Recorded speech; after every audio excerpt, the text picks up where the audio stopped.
দলীয় কৰ্মকৰ্তাৰ লগতে সকলোকে মানে ফালৰ পৰা বহুত বহুত ধন্যবাদ লগতে আমি সভা বান্ধৱীসকলকো গোটেই শুভেচ্ছা যাচিছোঁ। মই সকলোৰে সহায়ত আজি এই স্পৰ্টটোত উপনীত হৈছিল আৰু যিবিলাক মানে ভৱিষ্যতে কৰিবলগীয়া পঞ্চায়তৰ কামবিলাক সকলোবিলাক মানে আলোচনা কৰি সকলোৰে লগত আলোচনা কৰি সকলো ৱাৰ্ডৰ কামবিলাক সুচাৰুৰূপে পৰিচালনা কৰি যাম বুলি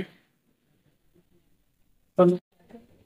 যিহেতু আজি আমাৰ এই ডিগবৈ ব্লকত যি মানে আমাৰ পঞ্চায়ত নিৰ্বাচনৰ সম্পন্ন আছিল আৰু এই কাৰ্যালয়তে আজি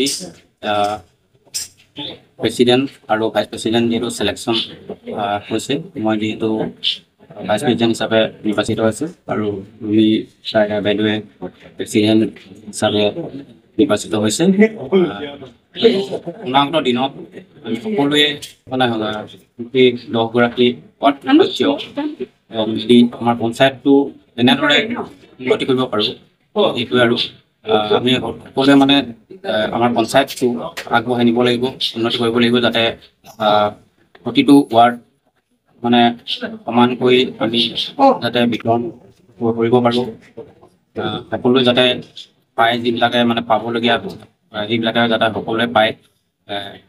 আমি মানে পঞ্চায়তৰ আমি তেনেকৈ ভালকৈ মানে সকলোৱে মিলি জুলি আগবঢ়াই নিম বুলি আমি ভাবিছোঁ।